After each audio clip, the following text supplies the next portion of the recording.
Hare Krishna. Vamos a iniciar con el estudio del Bhagavatam. Hoy tenemos capítulo 4, texto 8.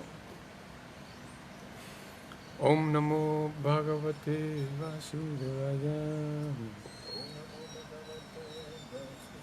Om Namo Bhagavate Vasudevaya. Om Namo Bhagavate Vasudevaya.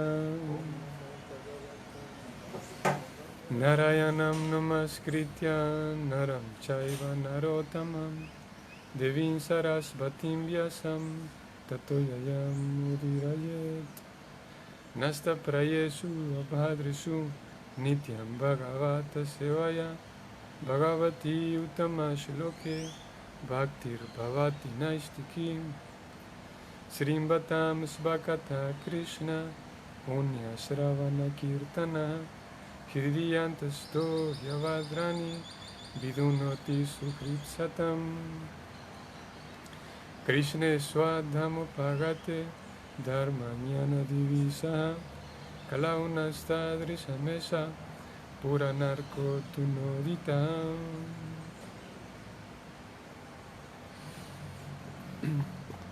Así que tenemos el texto 8. Y el texto dice así: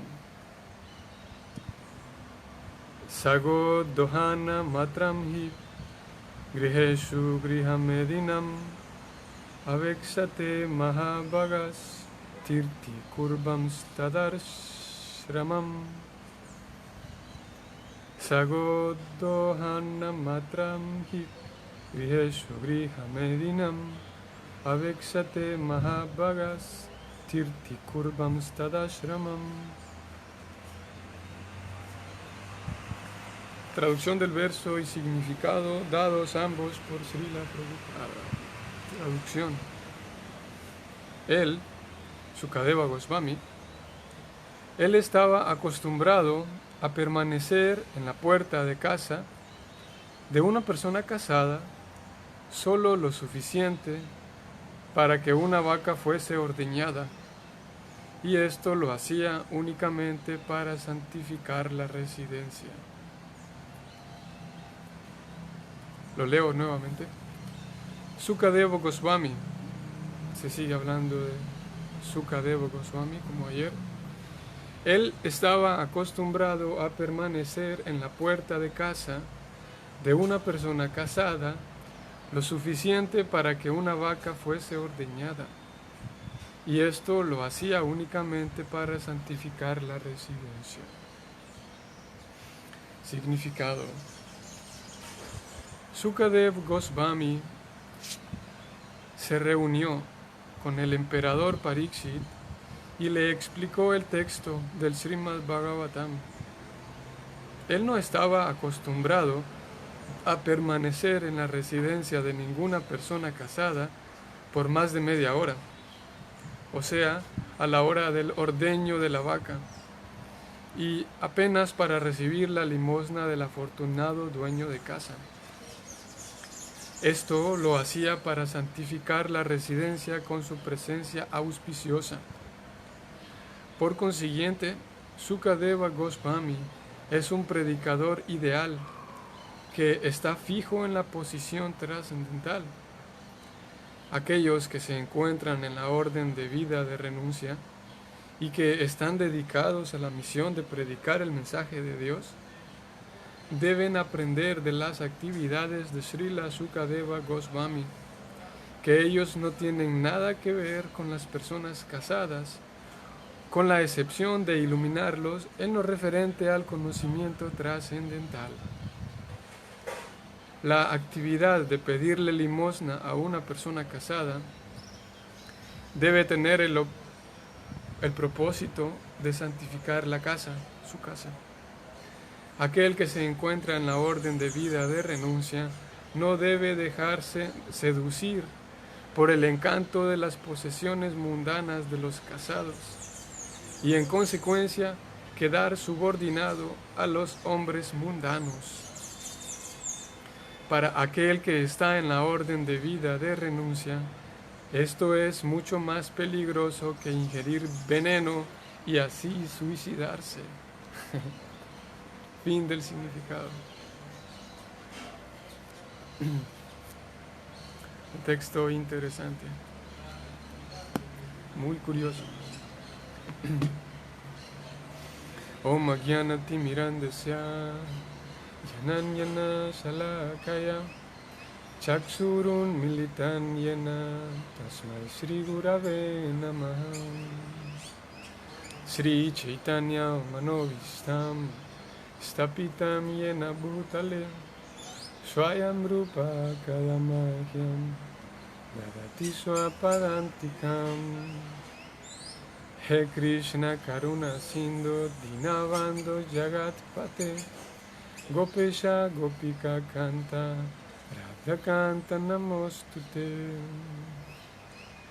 Tapta Kanchana Gaurangi Radhe Vrindavaneshvari Vrishavanusute Devi Pranamami Hari Priye.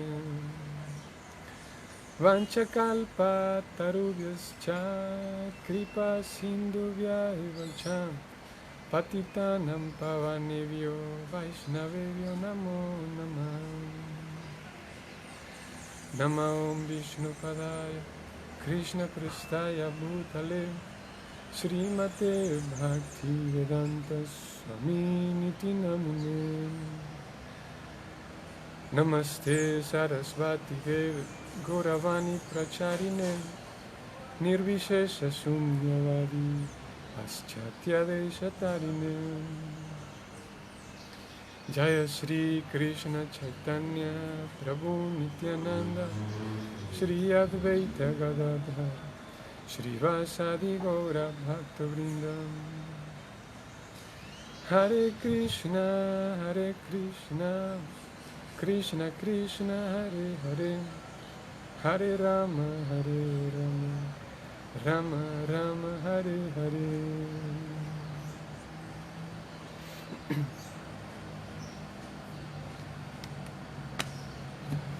Muy bien. Hare Krishna. Saludos a todos, muy buenos días. Esto que leímos fue del texto número 8. O sea, sería 1, 4, 8. Texto 8 del capítulo 4 del canto 1. Se sigue hablando de Sukadeva Goswami. Y para el día de hoy, tal como Prabhupada lo dijo, vamos a ver, déjenme ir un par de versos atrás.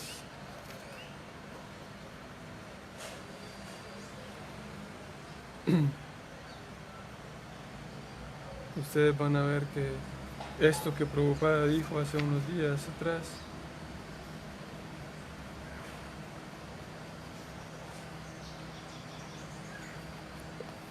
¿dónde fue que lo leímos?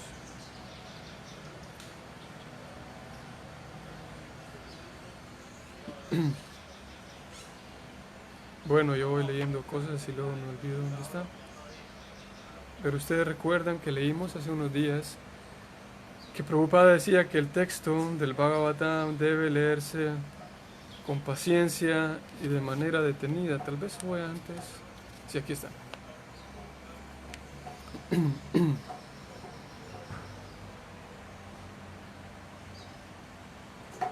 Vamos a ver, el verso lo encontré, pero a ver el significado. Tararán.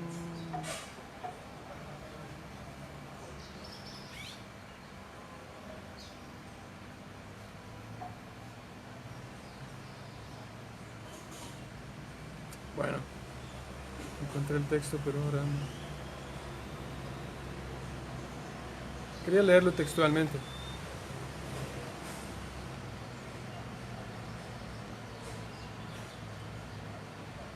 Aquí está.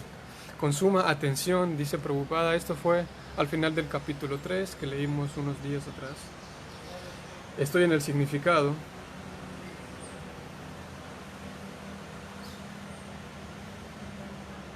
El significado dice que uno debe escuchar el Bhagavatam apropiadamente.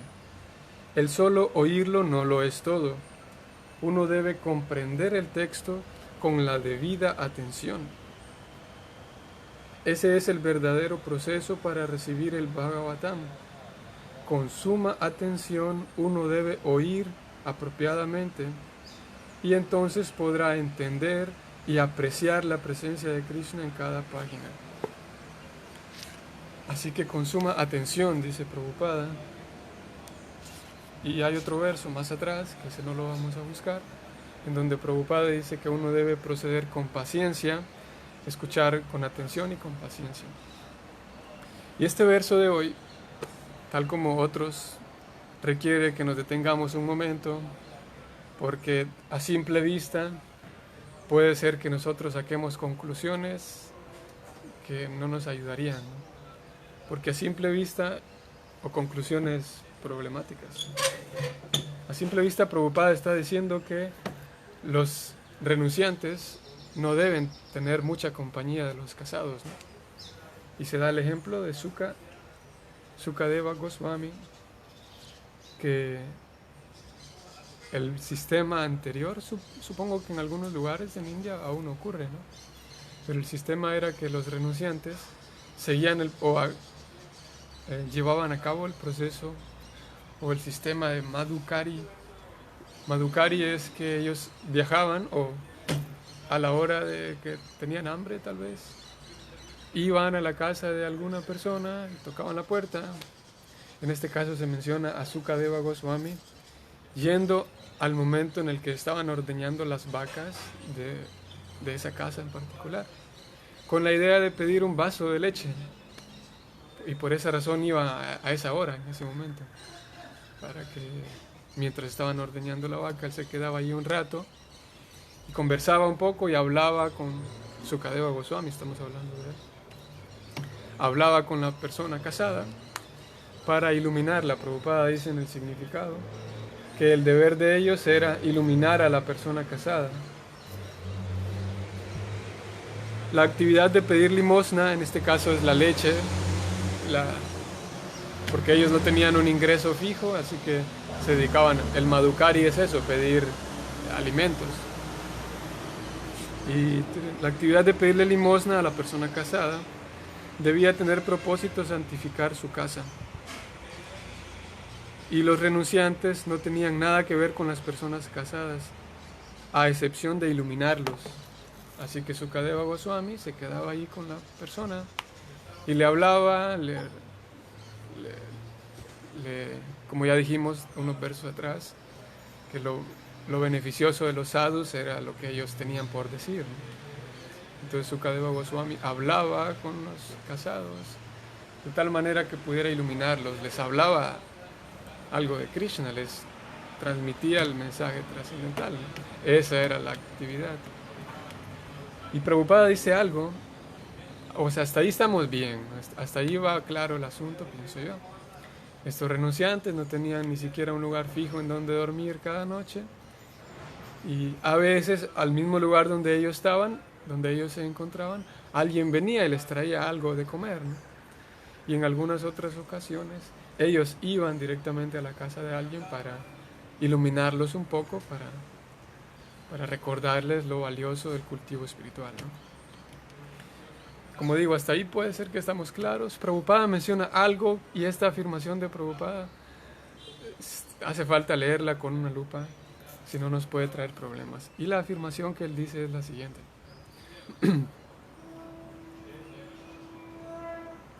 Aquellos que se encuentran en la orden de vida de renuncia y que están dedicados a la misión de predicar el mensaje de Dios, deben aprender de las actividades de Sukadeva Goswami, que ellos no tienen nada que ver con las personas casadas.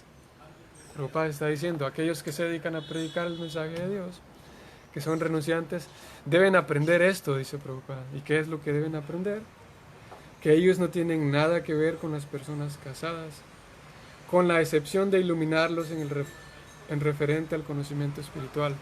O sea, en otras palabras, yo soy un renunciante, yo me dedico a predicar, y si hay alguien casado, pues yo solo puedo hablar media hora con usted, porque Prabhupada dice en el Bhagavatam que yo no tengo nada que ver con las personas casadas.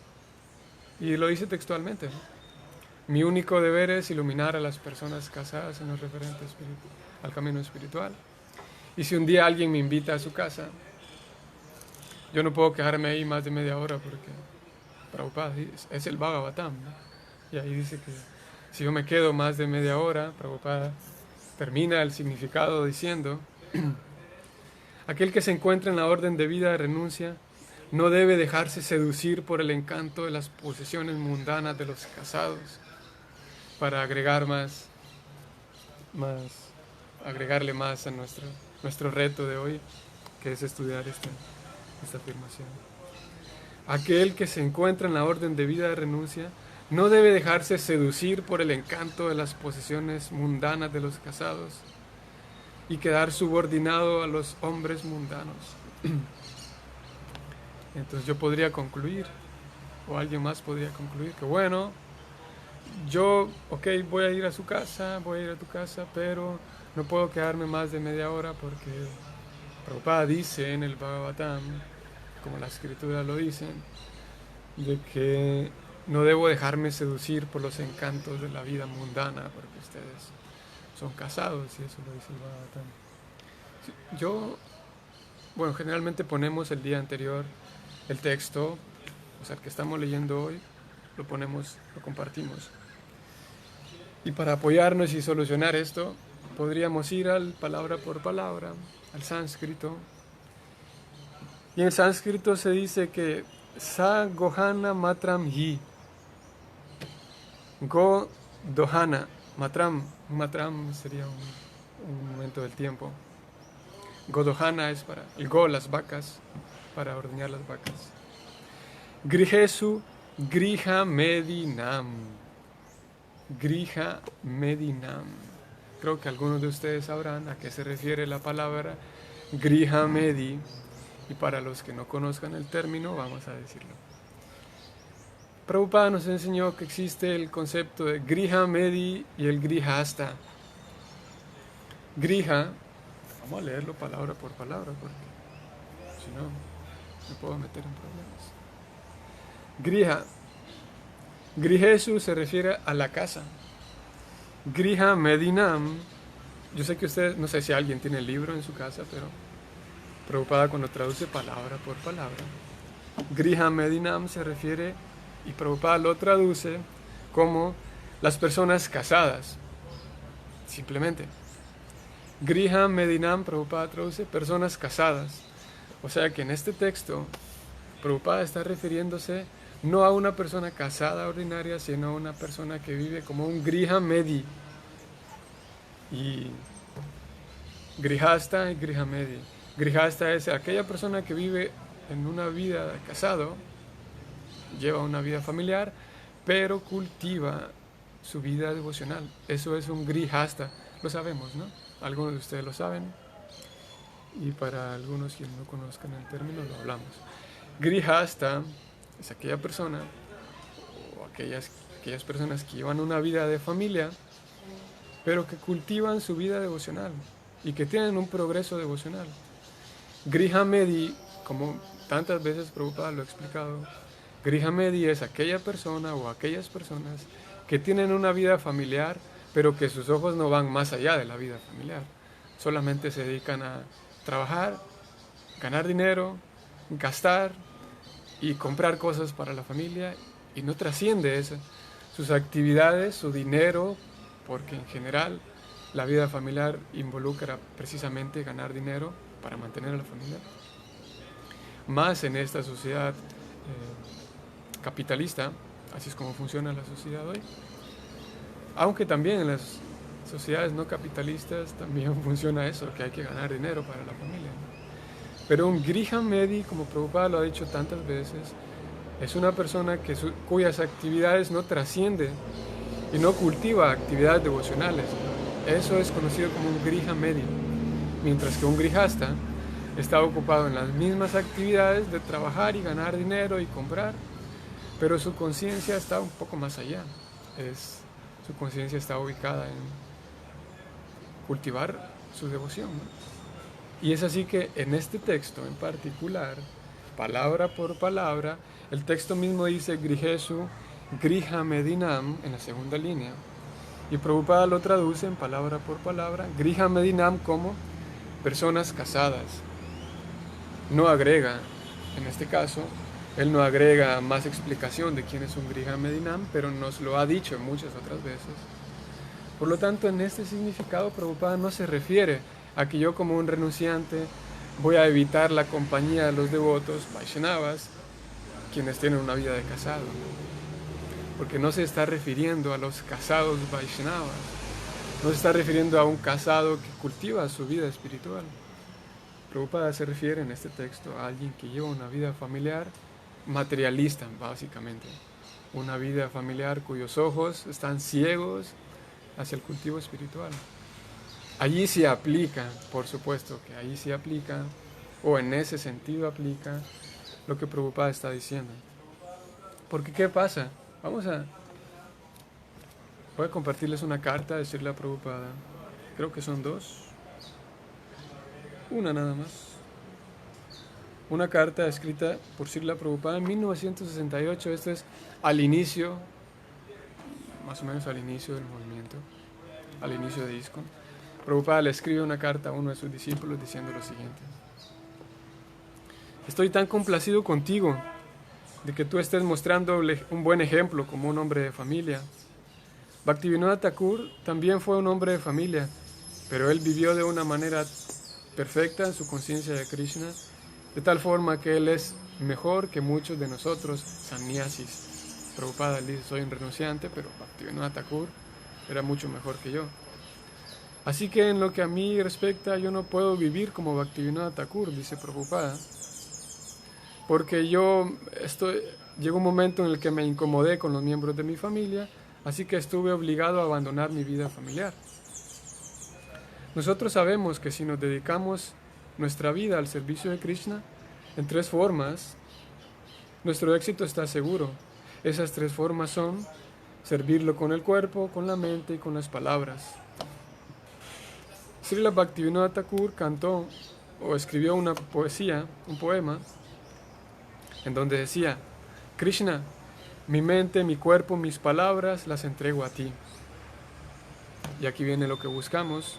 La afirmación de Prabhupada a su discípulo es la siguiente: así que una persona casada, o un grihasta es el mismo término, un grihasta o una persona casada como tú eres también un tridandi, o sea, un renunciante. Carta a Rupanuga en el 68. Una persona casada como tú, o sea, un grihasta, él lo pone literalmente, un grihasta. Tú eres también un tridandi, o sea, un renunciante. Prabhupada, lo vemos aquí si contrastamos la afirmación del Bhagavatam que acabamos de leer con la carta que le envía a su discípulo. Prabhupada le pudo haber dicho, y una acharya de la talla de Prabhupada no, o sea, es consecuente con sus palabras, ¿no? Es consecuente y habla la verdad, ¿no? Así que Prabhupada, cuando alguien estaba mal, Prabhupada, en su rol de maestro espiritual, lo dirigía y le explicaba qué era lo que estaba mal con él. Y en esta carta, como en muchas otras ocasiones, Prabhupada le dice a su discípulo: pues tú estás bien, no pienses que eres un hombre de familia y que eres indigno y todo lo demás. Creo que tú eres también un tridandi, porque estás ocupado con tus palabras, con tu mente y con tu cuerpo sirviendo a Krishna. Vean lo que encontramos en el capítulo 18 del Bhagavad Gita.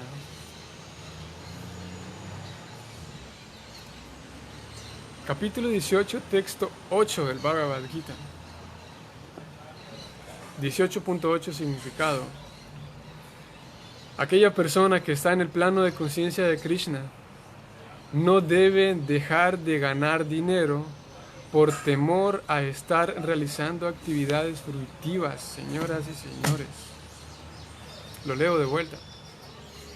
Aquella persona que está en el plano de conciencia de Krishna no debe dejar de ganar dinero por temor a que está realizando actividades fructivas.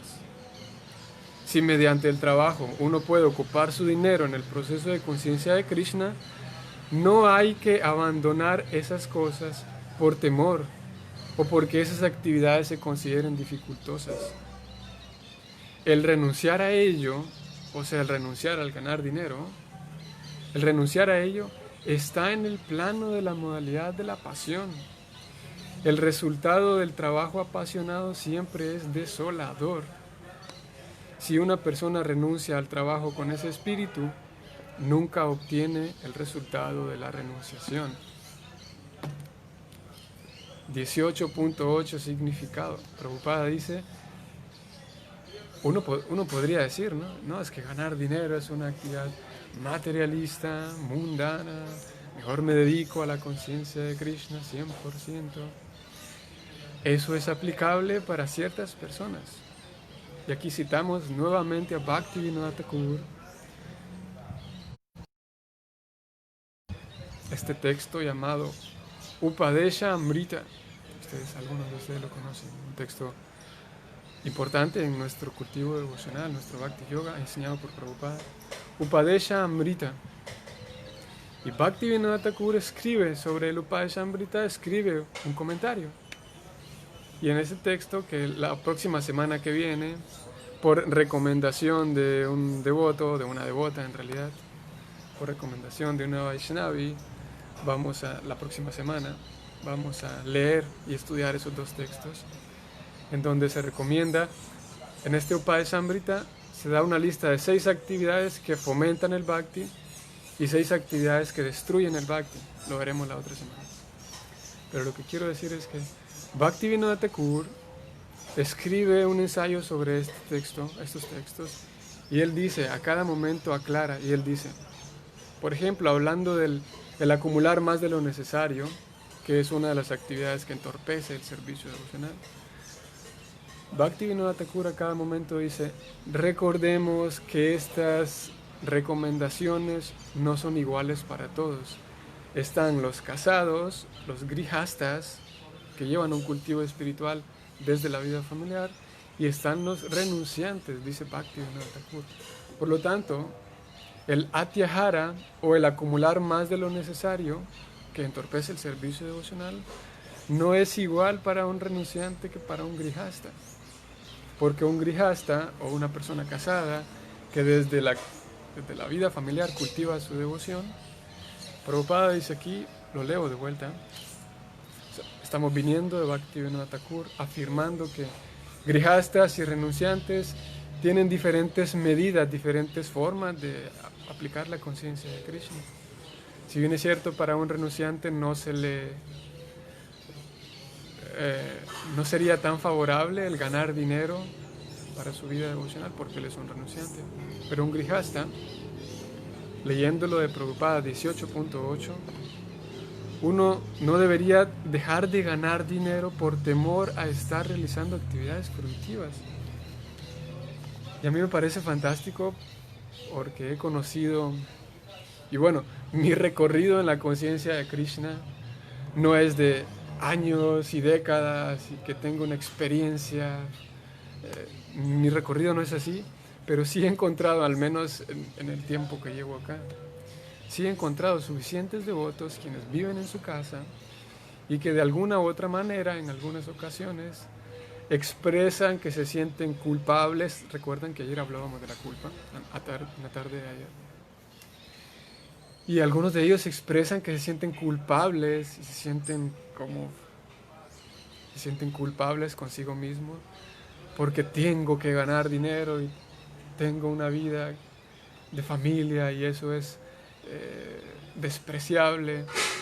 Posiblemente ellos basándose en textos como el que leímos hoy del Bhagavatam, de que un renunciante no tiene que quedarse con un casado porque esas posesiones mundanas de los casados pueden seducir al renunciante. Y algunos devotos, por supuesto no todos, pero algunos devotos, yo he encontrado algunos de ellos, quienes expresan eso, tal vez no con palabras así, algunos sí, pero expresan ese como inconformidad consigo mismos, de que yo vivo una vida mundana y que venga a mi casa, ¿cómo es este lenguaje? O sea, yo no lo merezco que vengan a mi casa los devotos, pero vengan por favor. No, un Vaishnava, para mí si voy a la casa de un Vaishnava, eso es como estar en el templo, ¿no? Y si el Vaishnava en cuestión tiene su casa y tiene su cultivo devocional, eso es tan valioso como un renunciante, ¿no? Y hay ocasiones en donde habrá renunciantes que vivimos oficialmente como renunciantes, pero podemos estar cultivando orgullo y podemos estar cultivando sentimiento de superioridad, y eso voy a leerlo. Prabhupada dice aquí que alguien que se encuentre en la orden de vida de renuncia no debe dejarse seducir por el encanto, ¿no?, de las posesiones mundanas. Dejarse seducir por el encanto de las posesiones mundanas. Pero yo como renunciante también me podría dejar seducir por el encanto de la fama y de la posición, porque tengo una posición en el templo. Y si somos honestos y realistas, a muchos que llevamos una vida de renunciante nos ocurre, ¿no? Creo que hace falta ser honesto y decirlo, ¿no? Porque, ok, yo como un renunciante y vivo en el templo, yo no me relaciono con los externos y todo lo demás. Porque, como Prabhupada dice aquí, no me quiero dejar seducir por los encantos de las posesiones mundanas. Pero hay muchas veces, ¿no? Muchos casos, suficientes casos, de que no me dejo seducir por las posesiones mundanas, pero me dejo seducir por otras cosas mundanas conocidas como eso, ¿no? Como el respeto, y yo soy el que da las órdenes, y yo soy el que responde todas las preguntas, y yo soy el renunciante. Y es igual de peligroso, ¿no? Es igual de peligroso dejarme seducir por los encantos de las posesiones mundanas que dejarme seducir por los encantos de la fama, el respeto, la admiración de los demás. Tengo cierta posición en el templo, si es que vivo en el templo. Sigue siendo el mismo asunto, ¿no? Así que, volviendo al inicio, yo decía, la lectura cuidadosa de la que Prabhupada nos regala esa herramienta y nos pide en el Bhagavad Gita que tengamos una lectura cuidadosa, y lo hemos leído tantas veces, pero lo voy a leer nuevamente. Prabhupada al final de la introducción del Bhagavad Gita dice, estoy ahora en la introducción del Gita.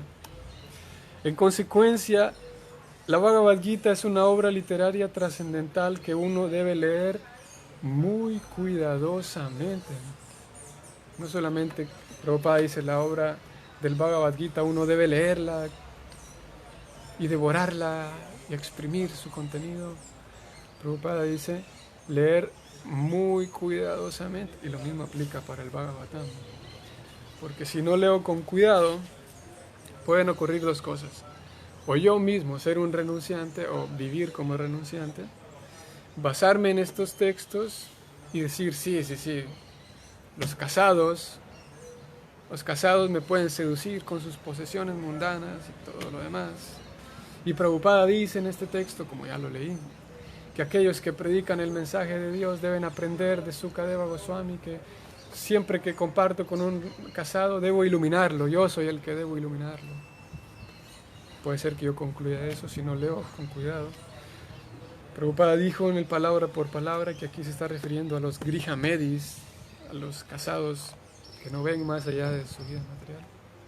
Y si yo soy una persona casada, si vivo una vida familiar y en alguna ocasión me siento culpable porque gano dinero y soy un materialista, tal vez me haría falta leer con cuidado los libros, tal como leímos hoy con cuidado este texto, que no se refiere a un grihasta, sino más bien a un grihamedi, tal como leímos del capítulo 18 del Bhagavad Gita, que no hay que dejar de ganar dinero por temor a que eso es una actividad fruitiva, siempre y cuando uno tenga ese dharma.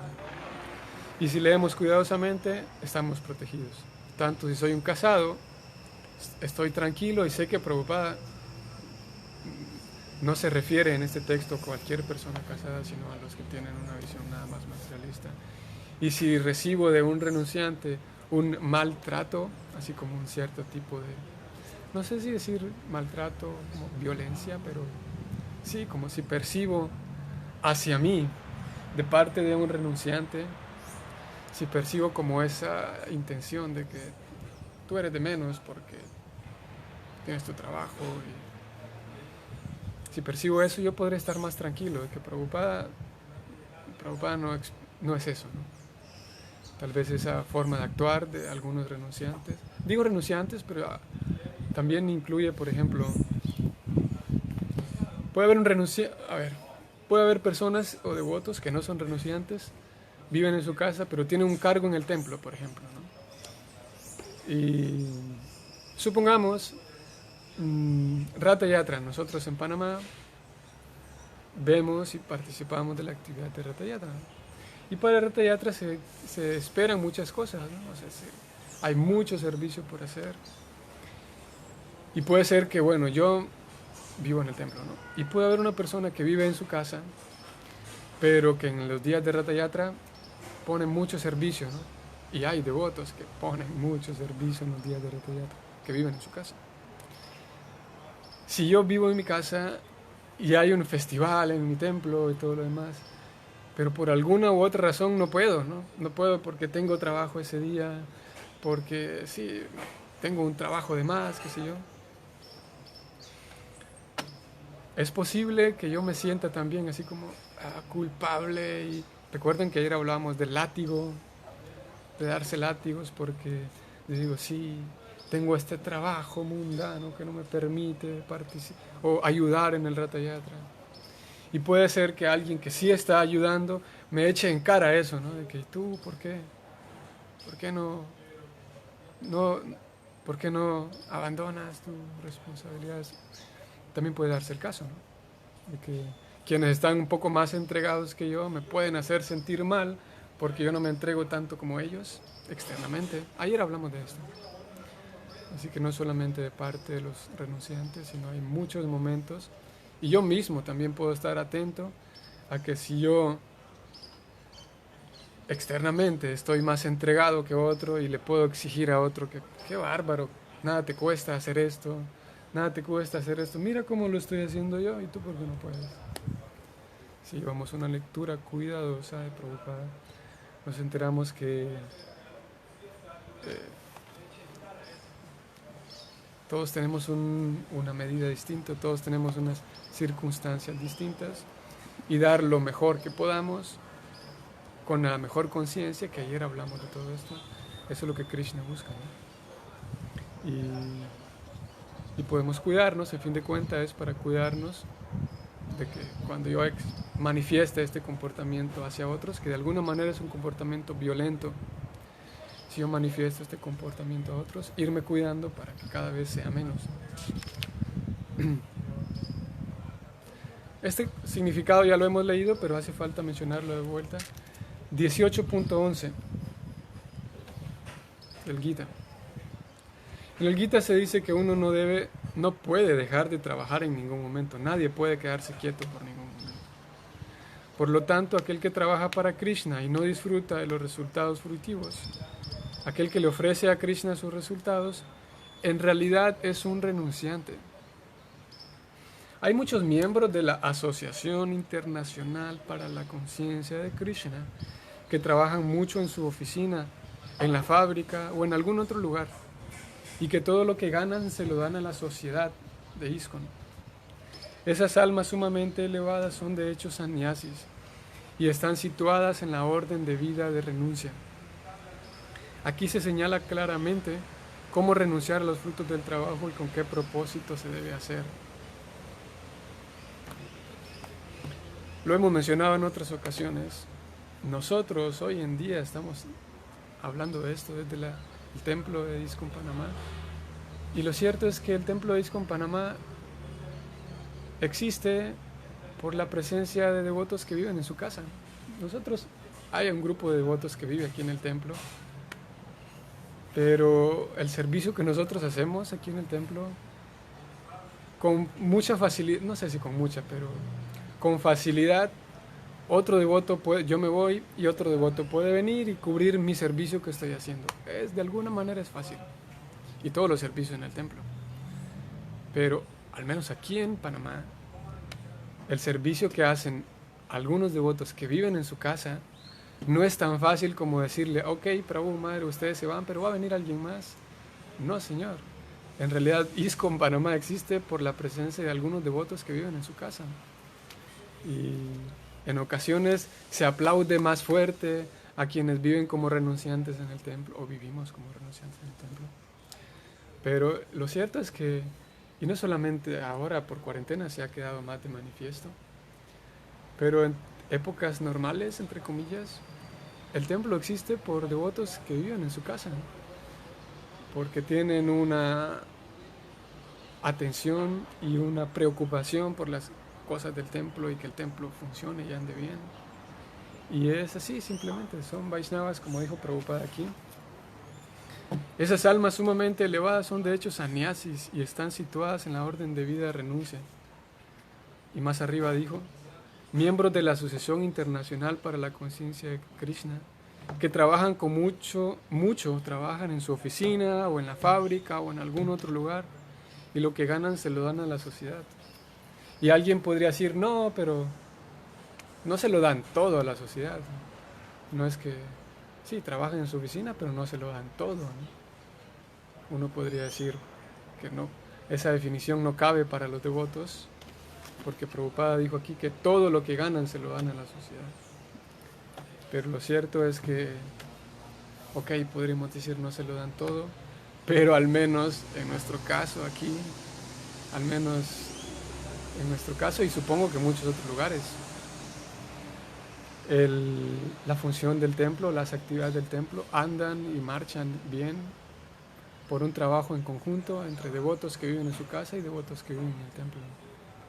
Y simplemente es lo mismo valioso de ambos, la presencia de ambos, ¿no? Y en algunos casos somos más reemplazables, somos más fáciles de reemplazar quienes vivimos aquí que quienes viven en su casa, ¿no? Y eso.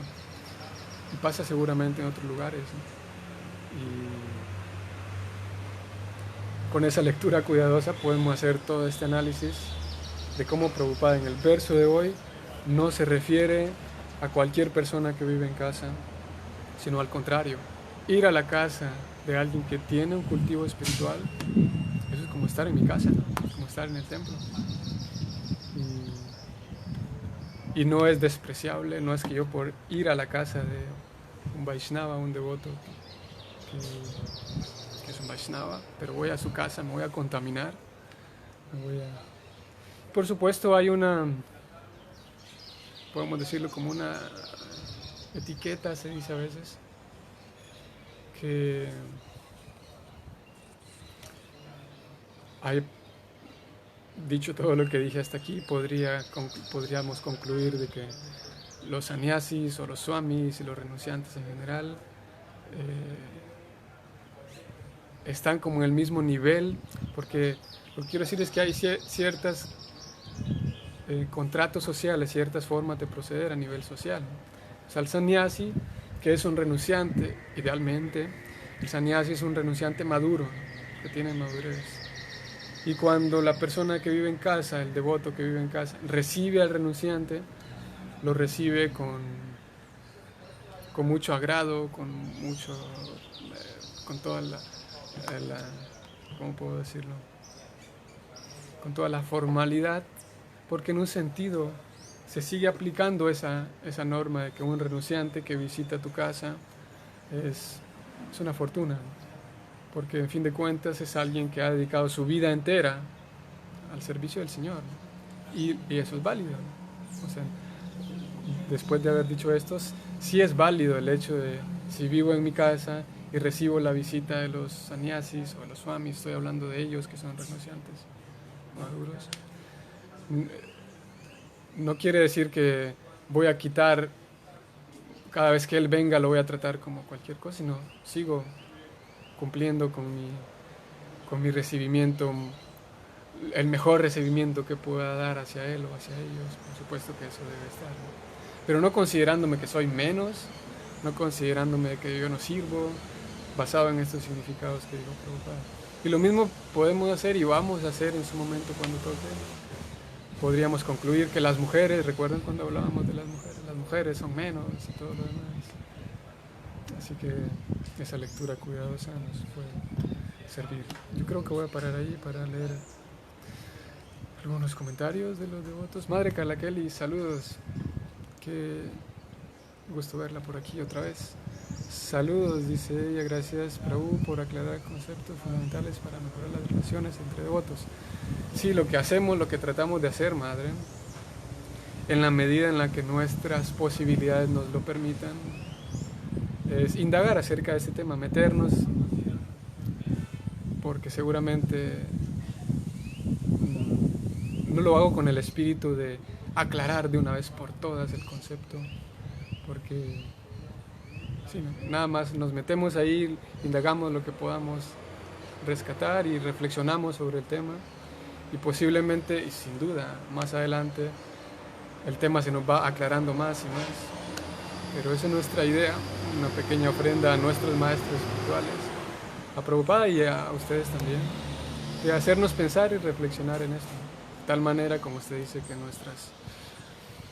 nuestras relaciones vayan siendo mejor, nuestras relaciones mías con mi familia, que tal vez no son devotos, mis relaciones mías con mi familia, que sí son devotos, mis relaciones mías hacia los, como convivo con las personas que definitivamente no son devotos en mi trabajo, en el día a día. Así que eso es lo que buscamos, madre. Saludos para usted a Santa Tecla. Y bueno, parece ser que hoy no tenemos preguntas, no tenemos más comentarios, así que vamos a parar hasta hoy. Saludos entonces a Nitya Priya Gopi, un nombre extenso, Nitya Priya Gopi Dasi. Y a Sol también, Madre Ra Govinda también, saludos. ¿Quién más anda por aquí? Paola, Hare Krishna, Nicolás, saludos. Fleur Ross, Hare Krishna. Y Madre Amrita Ganga para Koyaike. Ella está en Koyaike. Angie y Indira también. Angie, saludos a Querétaro. Indira también. Y ya. Y María Lucero dice: buenos días a todos los oyentes. Hay devotos sadhus que tienen familiares casados que no son devotos, pero que en alguna ocasión deben o tendrán que visitar. Exactamente, sí. Así mismo, sí, un buen punto. Vamos a ver, hay devotos, sí, sí, hay devotos renunciantes, ¿no? Interesante el comentario de María Lucero, gracias. Hay devotos renunciantes, swamis podría ser, ¿no? Que tal vez en algún momento tengan que visitar a su familia, ¿no? Y su familia no están interesados en nada espiritual, ¿no? Puede darse el caso, y se da el caso, ¿no? Y recuerdo, algunos de ustedes conocen, saben a quién me refiero, Indra Dyumna Swami. Indra Dyumna Swami, él escribe sus libros, él relata, porque él se dedica a viajar, y relata qué es lo que le ocurre en sus diarios. Y él escribe que el día del cumpleaños de su mamá, él siendo un Swami, y su mamá no le interesaba nada de la vida devocional. Y él siendo un Swami, todos los días que su mamá cumplía años, su mamá murió hace un tiempo atrás, ¿no? Pero él se encargaba de enviarle un ramo de flores a su mamá y de alguna manera mantenerse en contacto con ella. Porque a veces está la idea que, eso lo hablaremos la otra semana, el jueves y el martes, a veces está la idea de que si en mi familia alguien no es devoto, chao Haribol, nunca más te hablo y todo lo demás, ¿no? Y a veces tenemos la idea de que si mi familia no es un Hare Krishna, esa es otra idea de que si no es un Hare Krishna, entonces va a entorpecer mi vida devocional. Y hay Vaishnavas, quienes tienen familiares, quienes son devotos del Señor, pero externamente no son Hare Krishnas, pero son devotos del Señor. Hacen su ofrenda al Señor, su kirtan, su oración a Dios. Por lo tanto, son Vaishnavas, son devotos, ¿no? Pero a veces está la idea de que si no es Hare Krishna, no, tengo que abandonar la compañía de él. Sí, gracias por el comentario, María Lucero. A veces está la idea, incluso, y tengo que decirlo, alguna vez me ocurrió, aunque honestamente no fui tanto de este grupo, vivo en el templo, voy a visitar a mi familia y cuando vuelvo me siento como sucio, como contaminado, Y a veces pasa eso, ¿no? Y pasó mucho, hoy es menos, pero pasa de que, alguna vez lo hablamos, ¿recuerdan? De que yo voy a la fiesta de mi abuelita, cumple 95 años y toda la familia se va a reunir y yo me siento culpable de ir porque todos son materialistas y yo voy con un sentimiento de culpa y olvido que es un momento para compartir con mis seres queridos. Y después estoy ahí toda la fiesta pensando qué estoy haciendo aquí en vez de estar en el templo. Esto es materialista porque nadie es Hare Krishna. Y es un poquito extraño, ¿no? La conciencia de Krishna, el movimiento Hare Krishna no está para que nosotros dejemos de sentir afecto y cariño por nuestros seres queridos, ¿no? Al contrario, es un poco paradójico porque es al revés, ¿no? El Bhakti Yoga, Prabhupada dice que es el yoga de la devoción, el yoga del amor, ¿no? Y Prema Bhakti es el amor puro, ¿no? Pero a veces parecería que la conciencia de Krishna está para frenar mi cariño, mi amor hacia mis seres queridos. Y si ellos, alguna vez hablamos de esto, ¿recuerdan? Que si mi tía viene para darme un abrazo de feliz cumpleaños, yo le digo, no, tía, mejor salúdeme así porque ahora soy Hare Krishna. Un poquito extraño, ¿no? Y a veces pasa eso. Que se espera que con el paso del tiempo no se va a apagar mi cariño por las demás personas, sino al contrario, ¿no? Y a veces se da de que como no son Hare Krishna, me rechazo a todos los demás, incluso a mis seres queridos, ¿no? Pero eso lo hablaremos más, tal vez, más detenidamente, ahí la próxima semana. Saludos María Lucero, saludos a ustedes también, gracias por el comentario. Que pasen feliz miércoles hoy es 17. Feliz miércoles y nos vemos mañana para el Bhagavatam y en la tarde, en la noche, Ramayana a las 7. Saludos, Hare Krishna.